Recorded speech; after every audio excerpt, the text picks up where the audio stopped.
नमस्कार मित्रांनो. तर ही घटना घडलेली आहे कर्नाटकमध्ये तुमकुरू जिल्ह्यात कोरतगेरे म्हणून गाव आहे, तिथे घडलेली आहे. सासू आणि जावयाच्या नात्याला कलंक लावणारी घटना घडलेली आहे. तर 42 वर्षाची लक्ष्मी देवी आणि तिचा जावई रामचंद्रप्पा. तर काय आहे स्टोरी ते बघण्यासाठी आपल्या चॅनलला सबस्क्राईब करा, लाईक करा, शेअर करा आणि कमेंट करा.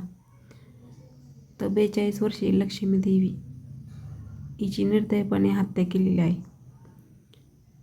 तिच्याच जावयाने रामचंद्रप्पा आणि त्याचे 2 साथीदार तर त्यांच्याच गावातले असतात.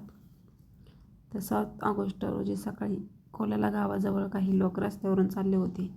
तिथे त्यांना एक प्लॅस्टिक बॅग पडल्याचं दिसते. तर त्यांना संशय येतो. ते पोलिसांना कळवतात. पोलिस तातडीने तिथे येतात, सगळीकडे चेक करतात.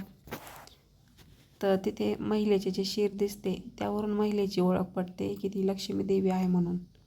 तर तिचे 19 तुकडे केलेले असतात. त्यानंतर पोलिस सगळीकडे चौकशी करतात.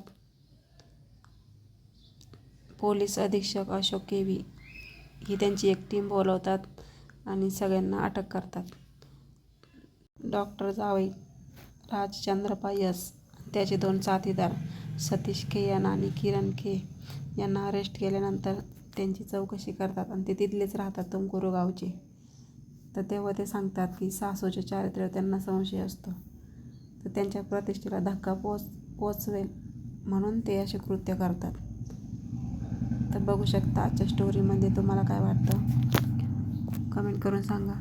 तर आपल्याला कोणाला बदनाम करण्याचा हेतू नाही आहे, आपण फक्त सत्य तुमच्यासमोर आणत आहे. तर या स्टोरीतून तुम्हाला काय वाटतं कमेंट करून सांगा.